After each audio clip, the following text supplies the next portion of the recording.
Hey, it's your favorite brother, Brother Abner. Yeah, you watching Brother Abner TV. Yo, man, I was out here in these YouTube streets and I ran across this brother, I think his name is Ali, one Mama, or something like that. But anyway, it's interesting because he was interviewing the Jewish people who read the Talmud. And it's interesting, the reactions that he got just from asking a question. Let's get into this thing. There's a lot more to this video that I would like to get more into, but I'm gonna cut it short and just keep it nice and sweet. Let's go. Do you mind just buying me?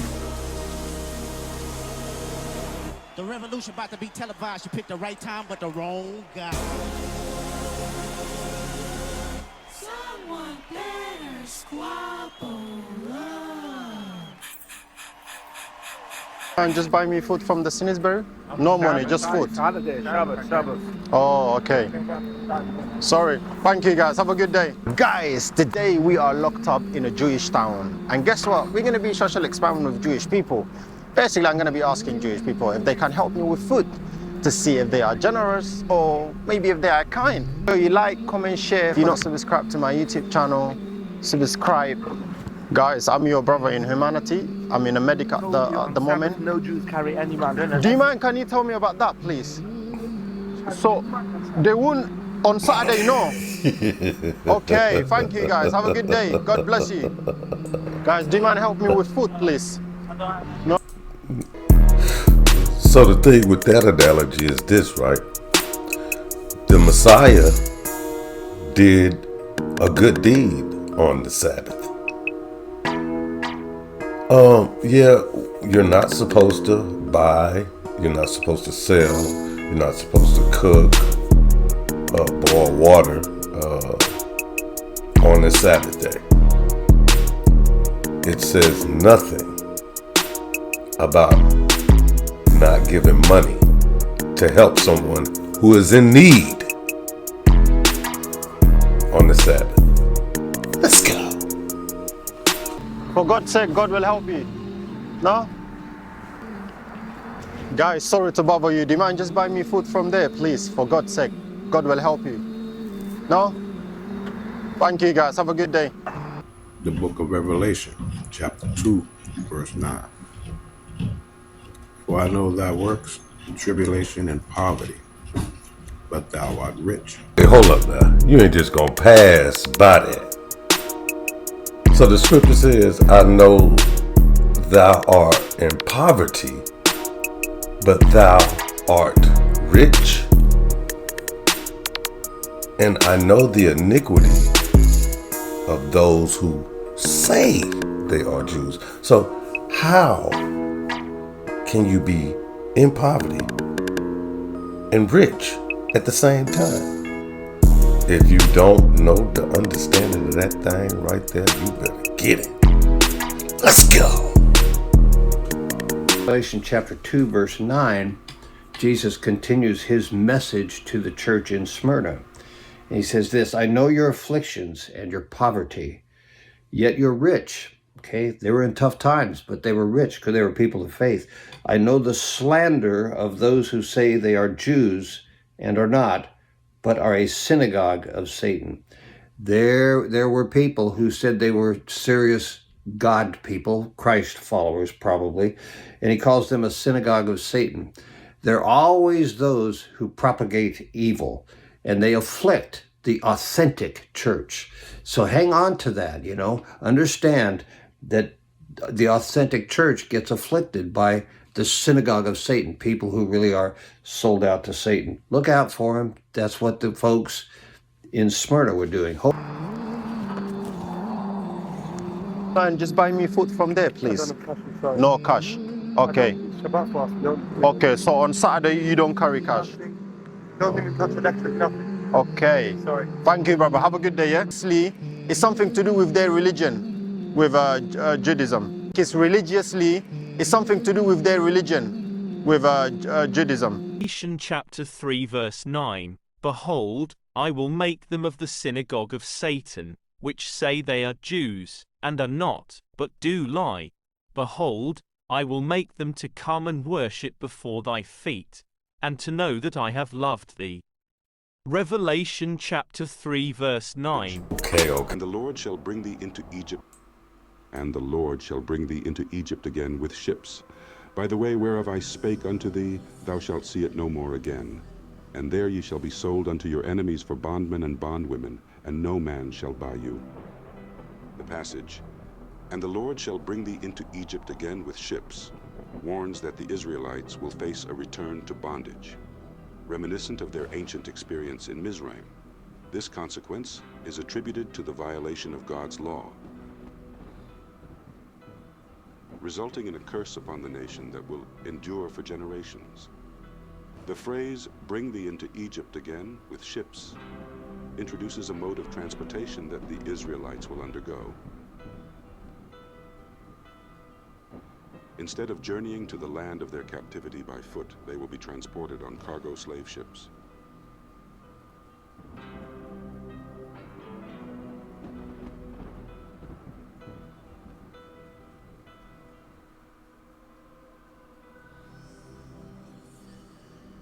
The word Egypt is metaphorical for captivity. Let's prove that by going to Hosea 8:13. Hosea 8:13. They sacrifice flesh for the sacrifices of mine offerings, and eat it, but the Lord accepteth them not. Now will he remember their iniquity, and visit their sins. They shall return to Egypt. They shall return to Egypt. Historically, Egypt was the place where the Israelites were enslaved before being delivered by God.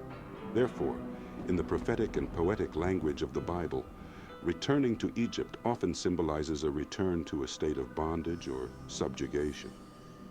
It's not necessarily about physically going back to Egypt, but rather experiencing conditions similar to those of Egyptian slavery, loss of freedom, subjugation, and suffering. The broader context of Hosea 8 verse 13. Throughout the book of Hosea, the northern kingdom of Israel, Ephraim, is being admonished for their departure from true worship and obedience to God.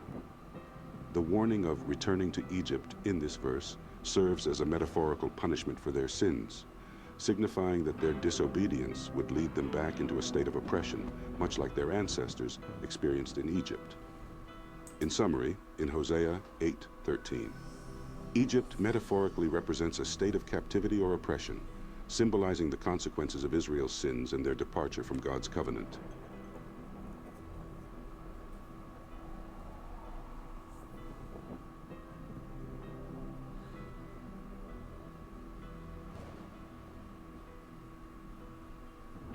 By the way whereof I spake unto thee, thou shalt see it no more again.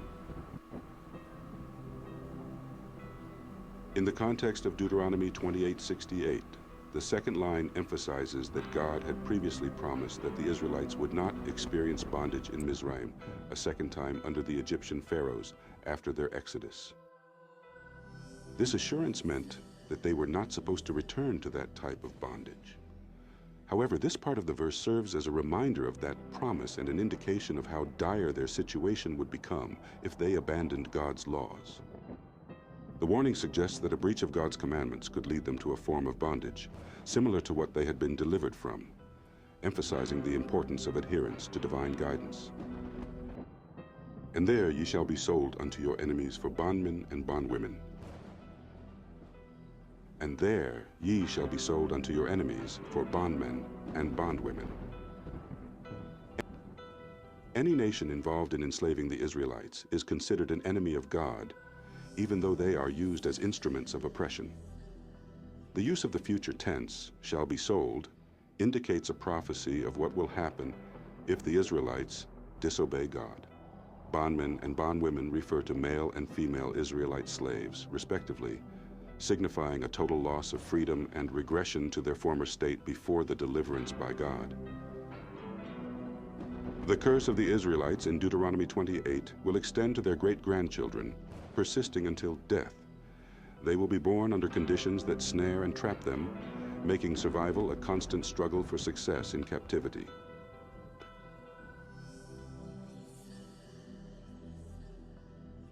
And no man shall buy you. The Israelites will not be rescued from bondages because no one will redeem them except for the Most High. Only the Most High, through the Messiah, can save them from the captivity of the Israelites, and the ultimate salvation lies with the Most High. No one else can rescue your nation from these cruel conditions, as they are truly a divine judgment. I will make those who are of the synagogue of Satan, who claim to be Jews, though they are not, but are liars, I will make them come and fall down at your feet and acknowledge that I have loved you. Since you have kept my command to endure patiently, I will also keep you from the hour of trial that is going to come on the whole world to test the inhabitants of the earth. Thank you.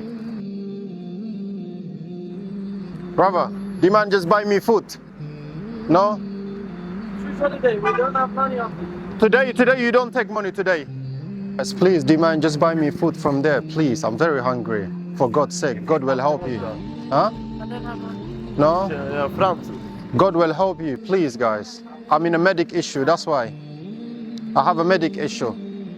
Please, guys. No? No, guys? What does it mean? Saturday. Saturday, we're not allowed to take money. Oh, okay. Tomorrow, okay. Today is today. And yesterday was today, yesterday. Tomorrow will be today, tomorrow. So live today. So the future today will be as the past. Say what you trying to say. Direct. Okay, thank you. Have a good day. I didn't know. No one told me, that's why. Thank you. I will come tomorrow, yeah? Every day.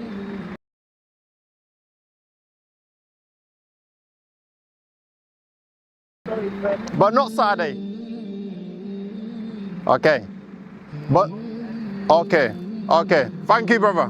Basically, they said on Saturday, they are not allowed to give money on Saturday.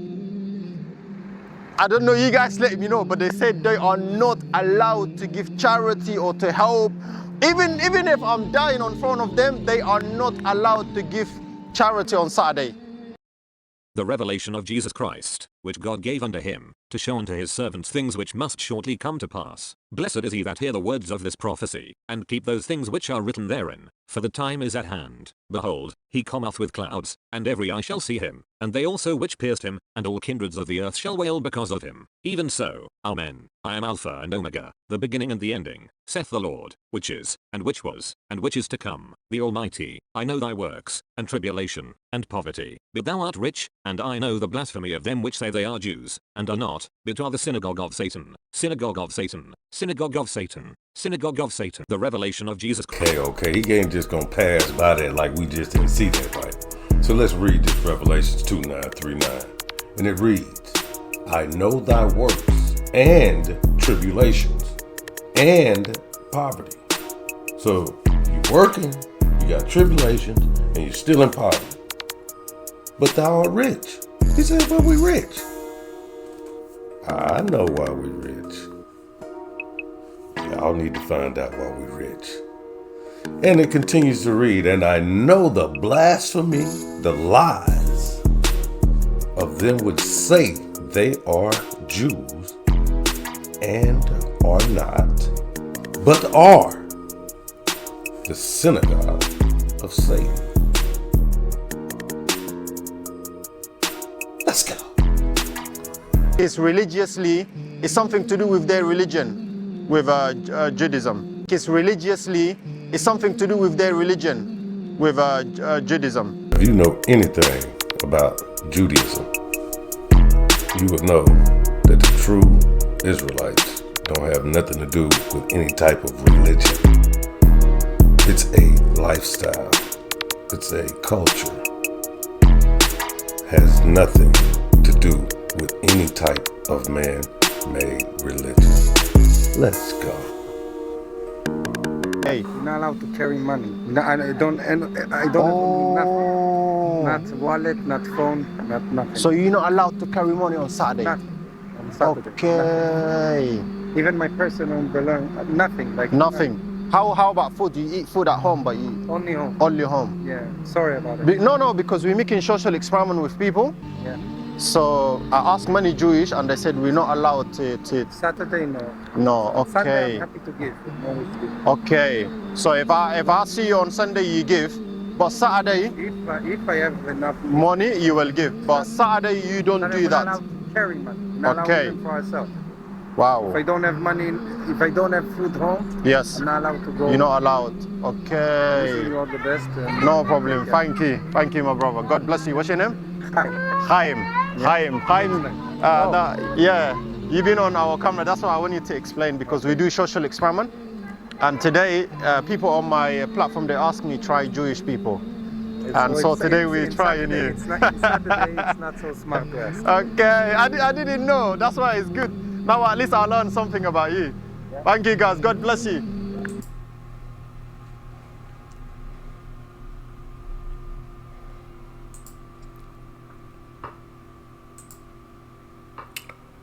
So now, let's see how, how those who call themselves Jews and are not really feel about the Messiah and his mother and what the Talmud said, because let them tell it. That's the book of all books. There is a special antagonism between the Talmud and Jesus. The Talmud attacks him everywhere it can, even his mother. Mary, the Talmud says, was a whore who mated with carpenters. She who was the descendant of princes and governors played the harlot with carpenters. It naturally followed that the scribes declared Christ to be a bastard. In its article on Jesus, the Jewish Encyclopedia says that Jewish writings defame Christ. It is the tendency of all these sources to belittle the person of Jesus by ascribing to him illegitimate birth, magic, and a shameful death. Jesus, according to this article, was considered one of the 3 worst enemies of Judaism who came to an ignoble end. The Talmud says they subjected him to 4 deaths: stoning, burning, decapitation, and strangling. The Talmud also says he is now in hell, punished with boiling hot excrement. At the same time, we should not give the impression that we dislike Jews or that we believe all Jews are involved in a conspiracy. Instead, we should make it clear that what we are concerned about is the general trend toward Jewish domination of our society and the problems such control creates. Shut the fuck up! Get the fuck out of here! Bitch, shut the fuck up! Get the fuck out of here! Bitch, shut the fuck up! Get the fuck out of here! So with that fam bam, it's your favorite brother App. Just trying to let y'all know what's the difference between Israelites and Jewish people. So I just want to thank the Most High Elohim of Abraham, Isaac, and Israel for everything.